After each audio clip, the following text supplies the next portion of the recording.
Hemos estado estudiando el libro de Génesis, entonces vamos a continuar ahí, en el libro de Génesis. Vamos a continuar de donde habíamos quedado, que era el capítulo 11. Vamos a iniciar a estudiar este capítulo, no sin antes recordar por un momento que en capítulo 10 nos habla acerca de la distribución de las naciones por pueblos y por lenguas. Entonces, en la primera sección del capítulo 11 vamos a ver cómo sucedió esto. Es como un paréntesis dentro de la historia que nos detalla cómo fueron distribuidos los pueblos, las naciones y las lenguas. Y todo tiene origen en la ciudad de Babel. ¿Y por qué es importante poder saber el origen de esta ciudad? No solamente por la distribución que hizo Dios, la manera en la que Él obró soberanamente para que el pueblo se distribuyera y llenara la tierra, sino también porque tiene origen en Babel, el reino de Babilonia.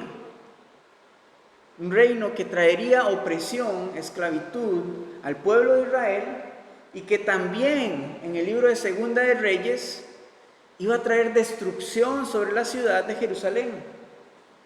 Entonces, por eso es que tiene relevancia que podamos ver su origen, porque más adelante lo vamos a ver. Esta ciudad fue fundada, según nos dice en capítulo 10, fue fundada y promovida por Nimrod, que nos dice en versículo 8 del capítulo 10, era el primer hombre poderoso sobre la tierra. Y era poderoso no por su bondad y por su buen corazón, sino por la rebeldía que había en su corazón, por la tiranía y la opresión sobre los demás hombres. Entonces, parece ser que este hombre influencia sobre el pueblo para que se rebele contra Dios, para que se desobedezca a la voluntad de Dios. Muy bien, ahora vamos con este fundamento. Vamos ahora sí a adentrarnos en lo que nos habla el capítulo 11 de Génesis. Vamos a estudiar primeramente versículos del 1 al 9, que nos habla acerca de la ciudad de Babel, de la construcción de la torre, y lo que básicamente nos refleja es la voluntad de los hombres contra la voluntad de Dios. Muy bien, los primeros versículos nos habla de que en toda la tierra había una sola lengua, unas mismas palabras. El pueblo comienza a movilizarse desde Oriente y encuentran una llanura en la tierra de Sinar. Esta tierra más adelante se conocería como la antigua Mesopotamia, parte también del reino de Babilonia. Encuentran esta llanura y deciden establecerse en este lugar. Y comienzan a fabricar ladrillos para poder utilizarlos en la estructura que posteriormente iban a construir, que era una ciudad, una torre, cuya cúspide llegara al cielo, con tal de hacerse un nombre, de engrandecerse ellos. Vamos a leer versículo 4 del capítulo 11, para ver qué es lo que dicen los hombres, cuáles eran sus intenciones, sus planes. Versículo 4 dice, y dijeron, vamos, edifiquemos una ciudad y una torre cuya cúspide llegue al cielo, y hagámonos un nombre, por si fuéramos esparcidos sobre la faz de toda la tierra.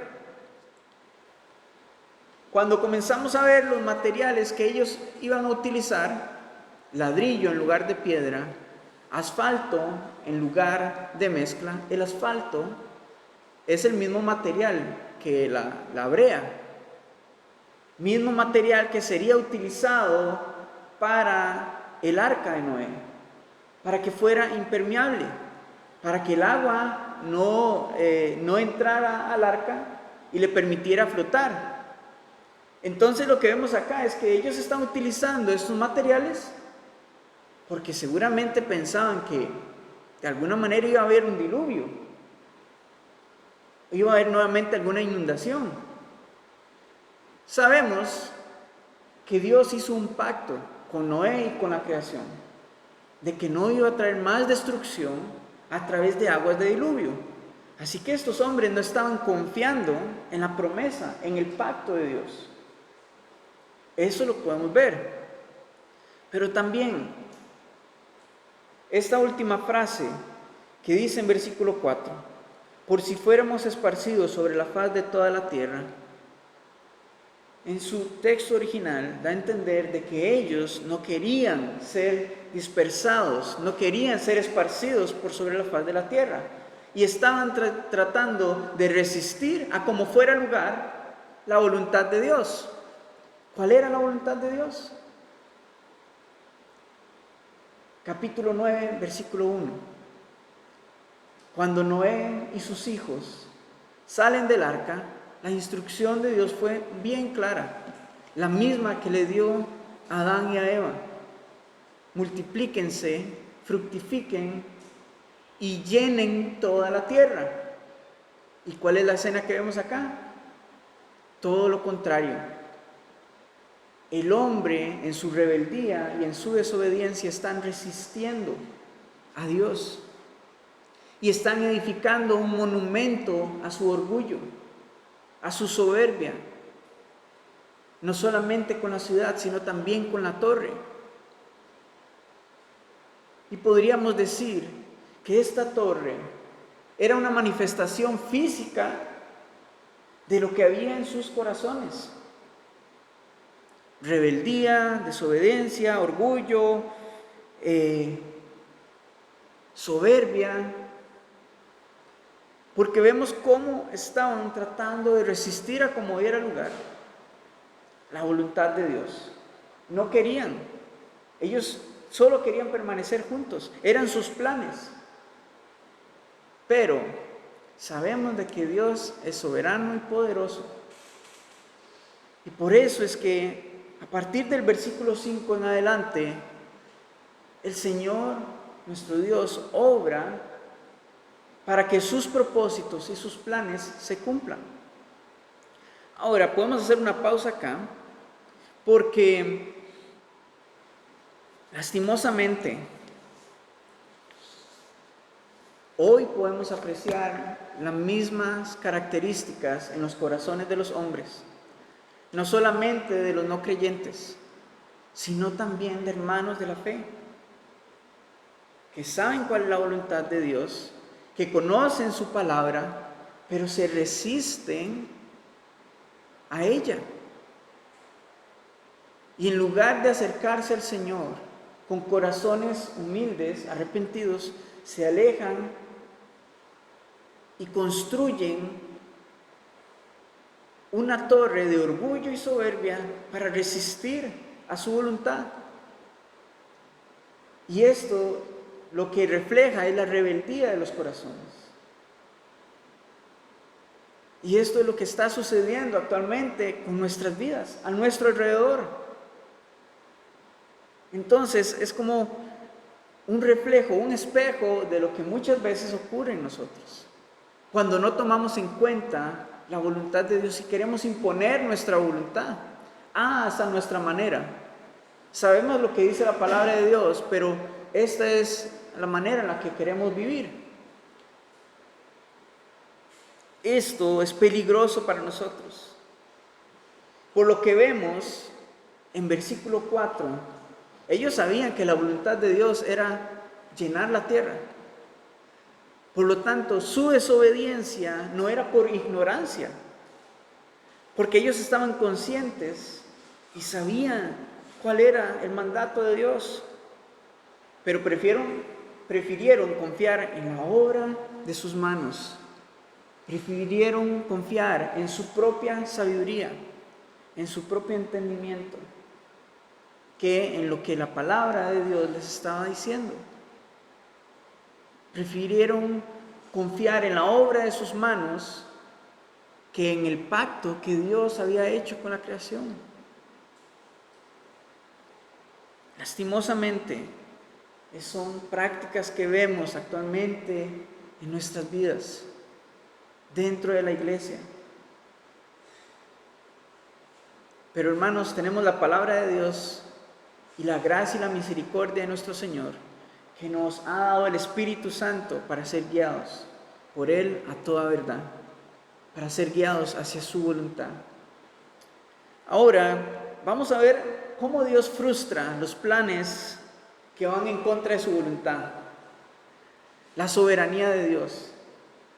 Versículos 5 hasta el 9 nos habla de que Dios desciende para ver la edificación de los hombres, ve la ciudad, ve la torre y resalta algo en el pueblo, y es que están en unidad, pero no para darle gloria a Él. Están en unidad no solamente por su idioma, por su lengua, sino que están unidos para resistir y rebelarse contra Dios. Y leamos versículos 7 y 8, porque en estos versículos nos habla acerca de cuál fue la decisión que Dios tomó y cuáles fueron los resultados. Dice versículos 7 y 8, capítulo 11: ahora pues, descendamos y confundamos allí su lengua, para que ninguno entienda el habla de su compañero. Así los esparció Jehová desde allí sobre la faz de toda la tierra, y dejaron de edificar la ciudad. Dios es grandioso, pero también es misericordioso, porque Él no les pagó conforme a su pecado. El pecado de rebeldía no se los cobró, sino que les extendió gracia, misericordia, confundiendo su lengua solamente. Y con esto no solamente tenemos el nacimiento de las lenguas, de los idiomas, sino también la soberanía de Dios, la podemos contemplar. Muchas veces podríamos pensar de que como estamos actuando en nuestras propias fuerzas, ya todo va a salir a perfección. Solo porque lo adornamos con el Señor nos va a bendecir, con, Señor, ponemos esto en tus manos y lo hacemos, o solo porque lo adornamos con la palabra de Dios, con algún versículo y así. Pero muchas veces nuestras obras no están alineadas a la voluntad de Dios. Y por eso es que son confundidas, porque no se trata acerca de nosotros. Todo es acerca de los planes y propósitos de nuestro Dios. Y su soberanía va a prevalecer sobre la voluntad de los hombres. Nos guste o no nos guste. Nos moleste, nos duela o no. Pero estamos siendo anticipados para caminar en su amor, en su verdad, en su voluntad. Hermanos, no desechemos la voluntad de Dios, no desechemos su palabra. Caminemos en ella, meditemos en ella. Su palabra es fiel y se cumple. Podemos conocer la voluntad de Dios teniendo comunión con Él, meditando en su palabra. Y gloria a Dios por eso. Pero ¿saben qué? No es suficiente. No es suficiente conocer la voluntad de nuestro Señor. No es suficiente conocer sus propósitos. Porque es necesario responder a ellos en obediencia y no en oposición. ¿Cómo estamos respondiendo a la guianza de nuestro Señor? ¿Cómo estamos respondiendo ante lo que Él está haciendo en nuestras vidas y a través de ellas? Eso es una pregunta en la que podemos meditar, en la que podemos examinar nuestras vidas, nuestros corazones. Porque esto es una advertencia, es un ánimo, es una exhortación que a través de esta historia podamos examinar y veamos en dónde están nuestros corazones.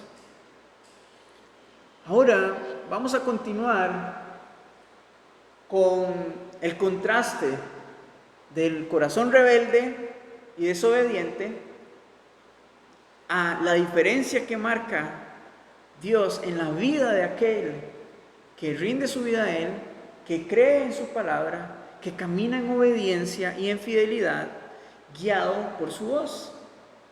Vamos a ver ahora la vida de Abraham, que es lo que continúa en el capítulo 12, el capítulo 11 y capítulo 12.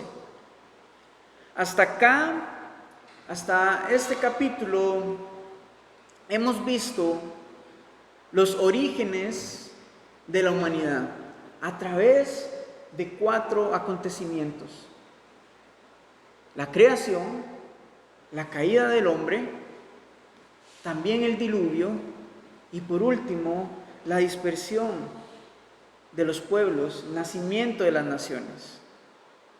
Entonces tenemos los orígenes generales de la humanidad a través de estos 4 acontecimientos. Pero recordemos que el enfoque de la palabra de Dios es dirigirnos ¿hacia quién? Hacia Jesucristo, hacia nuestro Salvador. Y así es como vamos a hacer una transición. Bueno, la Escritura hace una transición en este capítulo para comenzar a enfocar toda nuestra atención en el pueblo de Israel a través de los 4 patriarcas: Abraham, Isaac, Jacob, y termina el libro de Génesis con José. Entonces, ahora, viendo esta transición hacia dónde nos está llevando la Escritura, vamos a estudiar, a meditar en el llamado de Abraham, en la promesa que Dios hace a él y la bendición que trae sobre él. Entonces, a partir del versículo 10 en capítulo 11 hasta el 26, tenemos una lista genealógica desde Sem, hijo de Noé, hasta Abraham. Y a partir del versículo 27 hasta el final del capítulo, en versículo 32, nos habla acerca de Taré, padre de Abraham, y nos ubica en dónde estaban ellos, en dónde vivían, para comprender el llamado de Abraham. Nos dice en estos versículos del 27 al 32 que ellos habitaban en la tierra de Ur de los caldeos. ¿Y saben dónde estaba esto? En la antigua Mesopotamia, donde sería parte el reino de Babilonia. Y como referencia, esta tierra se caracterizaba por ser idólatra, por adorar a dioses falsos. Y también en el libro de Josué, capítulo 24, nos referencia de que Taré, el padre de Abraham, era un hombre idólatra. Este es el trasfondo de la familia de Abraham. Así que si teníamos dudas muchas veces acerca de si el Señor nos quiere llamar o usar, sabiendo de qué familia venimos, de cuál es nuestro trasfondo, pues para el Señor eso no es relevante, porque Él es quien redime, Él es quien santifica, Él es quien prepara la obra.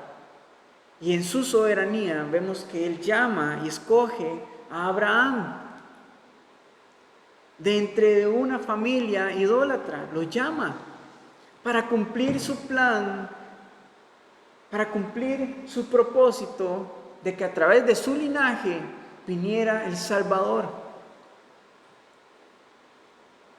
Dios puede hacer cosas grandes y gloriosas a través de nuestras vidas,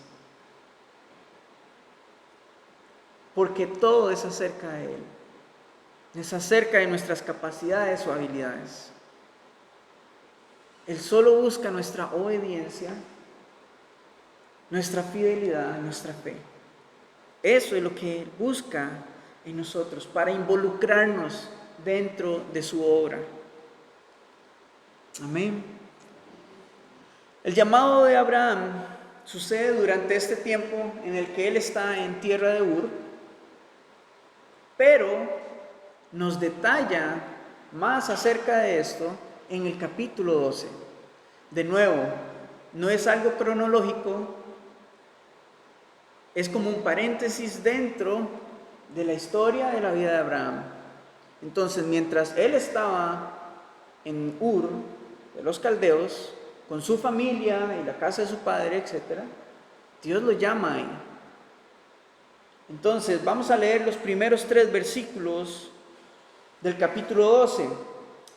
Nos dice: pero Jehová había dicho a Abraham: vete de tu tierra y de tu parentela y de la casa de tu padre a la tierra que te mostraré, y haré de ti una nación grande, y te bendeciré y engrandeceré tu nombre, y serás bendición. Bendeciré a los que te bendijeren, y a los que te maldijeren maldeciré, y serán benditas en ti todas las familias de la tierra. De nuevo, Abraham estaba en Ur. Dios le dice que salga de su tierra, que salga a este lugar, que salga de su núcleo familiar y del lugar donde habita su familia extensiva, o sea, sus primos, tíos, etc. Ahora, en capítulo 11 y 12, el autor de Génesis nos dice de que Abraham va hacia Canaán. Pero lo cierto es que en el libro de Hebreos, capítulo 11, versículo 8, nos clarifica de que en este momento que están sucediendo estas cosas del llamado de Dios a Abraham, él sale de su tierra, pero no sabe para dónde iba. Sabía que Dios lo estaba llamando a una tierra nueva, pero no sabía por dónde tenía que ir, ni sabía específicamente a cuál. Ahora, el autor de Génesis está escribiendo esto, probablemente teniendo la tierra prometida delante de él. Él es Moisés. Entonces podríamos imaginar que es que el Señor le esté revelando esta historia y sabiendo el origen y teniendo la tierra frente a él. ¡Wow! Es increíble. Debió de ser algo hermoso. Continuando con la historia, Abraham sale de su tierra poniendo toda su fe y dependencia en Dios. Y en versículos 2 y 3 vemos la promesa y la bendición de Dios para él. Dios comparte sus planes para Abraham, diciéndole: haré de ti una nación grande y te bendeciré. Pero los planes de Dios para Abraham no estaban para cumplirse dentro de la tierra de los caldeos. Por eso el Señor quiere sacarlo de ahí. Él quiere hacer una nación grande de Abraham, pero no dentro de una tierra rodeada de ídolos, de falsos dioses. Él quiere cumplir su propósito en Abraham, a través de Abraham, pero en una tierra que él ya tenía destinada para su descendencia. La tenía destinada para su descendencia. Un lugar donde el nombre de Abraham sería engrandecido. Y es curioso porque ahí es donde vemos un contraste entre lo que sucedió en Babel, donde los hombres por sus propias capacidades querían engrandecer, hacerse de un nombre, pero aquí Dios quiere engrandecer el nombre de un hombre que estaba sometido a su voluntad y a su obediencia. Es más fácil cuando nos sometemos a Él. Menos complicado cuando sometemos nuestras vidas a su voluntad. Acá vemos cómo funciona la soberanía de Dios. Esa es su manera, no a la nuestra. Un comentarista dijo: la soberanía de Dios siempre prevalecerá sobre los planes del hombre para cumplir sus propósitos eternos. Propósitos eternos, no propósitos terrenales nada más. Porque lo de esta tierra es pasajero. El Señor apunta a lo eterno. Por eso es que los planes de los hombres, en nuestra corta y limitada sabiduría, muchas veces no prosperan, porque no son alineados a los propósitos eternos y a los planes que Dios tiene para nuestras vidas y a través de nuestras vidas. Entonces, ¿qué es lo más sencillo? Alinearnos a Él, someternos a su voluntad. Ahora, Dios promete en versículo 3 protección, promete retribución también a Abraham. Abraham está siendo protegido y bendecido. Dice el Señor que a todos aquellos que lo bendijeren, Él los bendecirá. Y a los que los maldijeren, los maldecirá. Esto nos habla de protección sobre la vida de Abraham. Y algo hermoso que nos involucra a todos ocurre al final del versículo 3, diciéndole: y serán benditas en ti todas las familias de la tierra. Hermanos, eso nos involucra a usted y a mí. Aquí está Dios pensando en usted y en mí desde el inicio. Todas las familias de la tierra serían benditas. Vamos a ir un momento a Gálatas capítulo 3, versículo 8.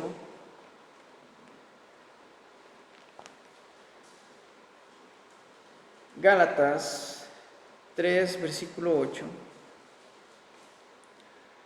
Pablo nos habla nos ayuda a entender de cómo sería esta bendición sobre Abraham y de cómo esta bendición alcanzaría a todas las familias de la tierra. Gálatas capítulo 3, versículo 8. Dice así: y la Escritura, previendo que Dios había de justificar por la fe a los gentiles, dio de antemano la buena nueva a Abraham, diciendo: en ti serán benditas todas las naciones. Gloria a Dios. La bendición de la cual Dios le está hablando a Abraham, acá en Génesis, es la justificación por la fe, la cual nos alcanza a cada uno de nosotros, la cual alcanza a cada persona que no pertenece al pueblo de Israel. Por eso nos involucra a usted y a mí. La justificación por fe. ¿Por fe en quién? En la simiente de Abraham. ¿Y quién es la simiente de Abraham? Jesucristo.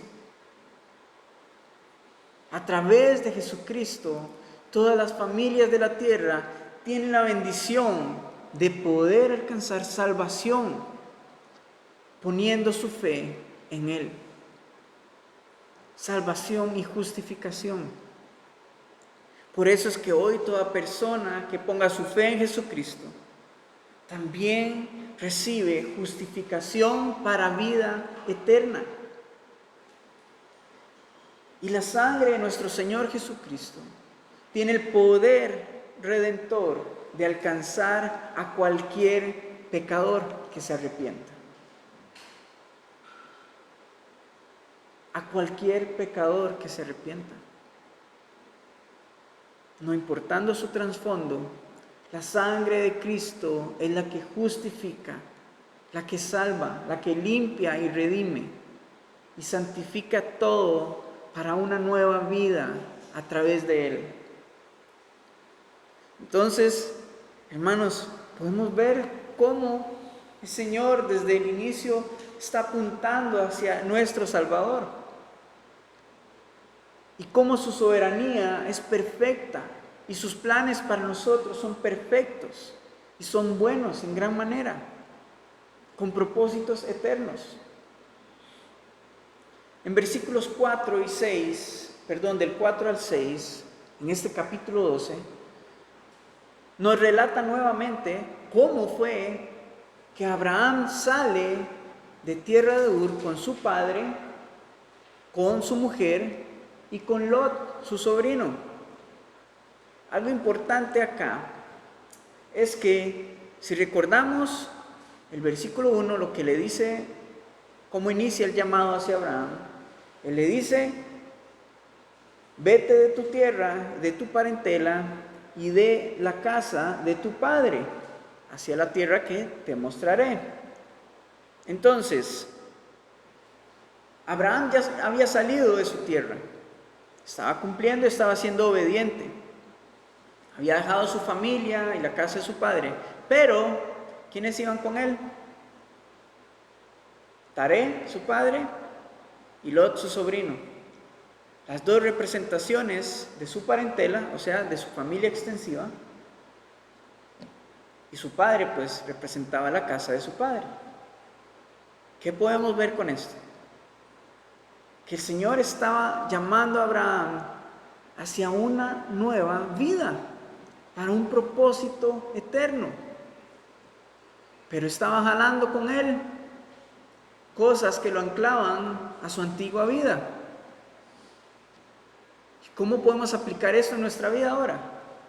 Que cuando el Señor nos llama a una nueva vida en Cristo, Él no quiere que nada de nuestra antigua vida de pecado, de nuestro viejo hombre, venga con nosotros. Eso no sirve. Porque en la nueva vida en Cristo todo es hecho nuevo. Y Dios es quien va a proveer todo lo que necesitemos. Entonces vemos que Abraham no fue obediente al 100%. No fue un hombre perfecto, pero fue un hombre de fe.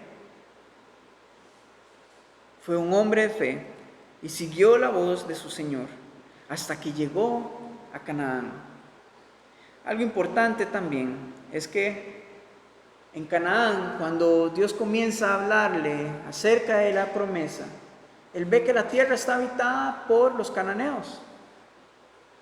Y eso es una prueba de fe. Vamos a ver ahora en versículos 7 y 8, vamos a leerlos. Versículos 7 y 8 en capítulo 12. Dice: y apareció Jehová a Abraham y le dijo: a tu descendencia daré esta tierra, porque él estaba ya en tierra de Canaán. A tu descendencia daré esta tierra, y edificó allí un altar a Jehová, quien le había aparecido. Luego se pasó de allí a un monte al oriente de Betel y plantó su tienda, teniendo a Betel al occidente y Jai al oriente, y edificó allí altar a Jehová e invocó el nombre de Jehová. El propósito de que Abraham dejara su tierra, su parentela, la casa de su padre, era porque Dios no quería nada que fuera podríamos pensar esto, ¿no? De que Dios no quería que nada de la tierra idólatra, del pasado, de la familia idólatra, de donde venía Abraham, se mezclara con lo nuevo que él tenía, con lo nuevo que él quería crear a través de Abraham. También vemos que la promesa de Dios es para su descendencia. A tu descendencia daré toda esta tierra. Entonces, la tierra estaba habitada por los cananeos y Abraham tenía 75 años para este momento. Probablemente ya sabía que su mujer Sarai era estéril, por lo tanto no tenía descendencia. Entonces, con estas dos cosas podemos ver que verdaderamente él necesitaba fe y creer en lo que Dios le estaba hablando. Así como él salió de su tierra, esa misma fe debía implementarla para creer en la promesa que Dios le estaba hablando, aunque no pudiera verla. Él no tenía hombres como conquistar esa tierra, no tenía descendencia a quien darla, pero no vemos en las Escrituras que él se estuviera quejando, correcto, que estuviera dudando. Contrario a eso, ¿qué es lo que vemos que hizo? Edificó un altar a Jehová en 2 ocasiones. Y esto es lo que nos habla, es acerca de su devoción, de su proclamación de fe, como diciendo: Dios, yo creo en lo que tú estás hablando, tú has hablado. Cuando nos habla acerca de que él plantó su tienda, no nos dice que Abraham se estableció ahí, muy diferente a lo que vimos en Babel, correcto, porque él sabía que en este momento él era un peregrino sobre la tierra. ¿Cómo podemos aplicar esto en nuestra vida? Hermanos, somos peregrinos en esta tierra. No nos apeguemos a las cosas materiales, a las cosas de este mundo. El Señor es nuestro proveedor, pero no las abrace. Confíe en su voluntad, confíe en su propósito, en sus planes, en su obra, en usted y a través de usted. Y en lugar de, Señor, es que, y quejarnos, vengamos delante de Él y adorémoslo. Reconozcamos que Él es soberano, que Él es Dios, fuerte, poderoso, fiel, amoroso. Él es un buen Padre. Y fortalezcamos nuestra fe a través de esa proclamación de quién Él es. Las Escrituras nos habla de que Abraham se fortalecía de esta manera, dándole gloria a Dios. Muchas veces, cuando no vemos cómo Dios puede hacer algo en nuestras vidas, ni a través de nosotros, no es necesario verlo. Todos somos llamados a seguirle. Todos somos llamados a responder en obediencia y a confiar y a poner nuestra fe en Él. Aunque no veamos cómo es posible o fuese posible que el Señor nos use o quiera hacer algo en nuestras vidas, nos pide obediencia, atender su voz. Esto de que Abraham levanta un altar para adorar es un ánimo para nosotros, para venir nuevamente delante de Él y adorar a nuestro Señor. Debemos comprender, hermanos, que todos somos llamados. ¿Qué fue lo que hizo Abraham? Seguir la voz de Dios. El día de hoy todos somos llamados a seguir a nuestro Señor Jesucristo. Y en los evangelios es bien claro que Él llamó y escogió a sus discípulos y ellos dejaron todas sus cosas y le siguieron. Pero hubieron otros en el camino que se acercaron a Él y dijeron: Señor, tengo todo esto, he cumplido todos los mandamientos, me he portado bien, he hecho todo lo que se dice en las Escrituras que es necesario para salvación. Pero cuando Jesús les pidió ser peregrinos y dejar todo lo de este mundo atrás, muchos de ellos no lo siguieron. Todos somos llamados a seguir a nuestro Señor. Pero la cosa está en responder, en obediencia, en pronta obediencia, en fe, dejando todo lo que nos ancla a nuestro viejo hombre, para que todo lo que el Señor tiene nuevo para nosotros, en la nueva creación, como un nuevo hombre, Él lo pueda llenar todo en todo. Gloria a Dios por esto, porque de nuevo el llamado no es suficiente, es necesaria la obediencia. Así que atendamos y abracemos estas tres cosas. Somos llamados a caminar en fe y a responder en obediencia. Amén. Señor, te damos toda la honra y la gloria a ti. Gracias por tu palabra que nos anima, nos exhorta y nos da paz al saber de que tú eres un Dios fiel, que tú eres un Dios soberano y poderoso. Señor, queremos someter toda nuestra vida delante de ti. Y perdónanos si hemos caminado en rebeldía y en desobediencia. Pero gracias por tu misericordia y tu gracia, que no nos cobra conforme a nuestro pecado, sino que nos extiendes de tu amor y nos llamas a ponernos a cuentas contigo para caminar y alinear nuestras vidas a tu obediencia y a tu voluntad. Sigue obrando en tu iglesia, Señor, en nuestras vidas, y guíanos y alinea nuestros corazones al tuyo. Queremos adorar y exaltar tu nombre por siempre, Señor. En el nombre de Jesús. Amén.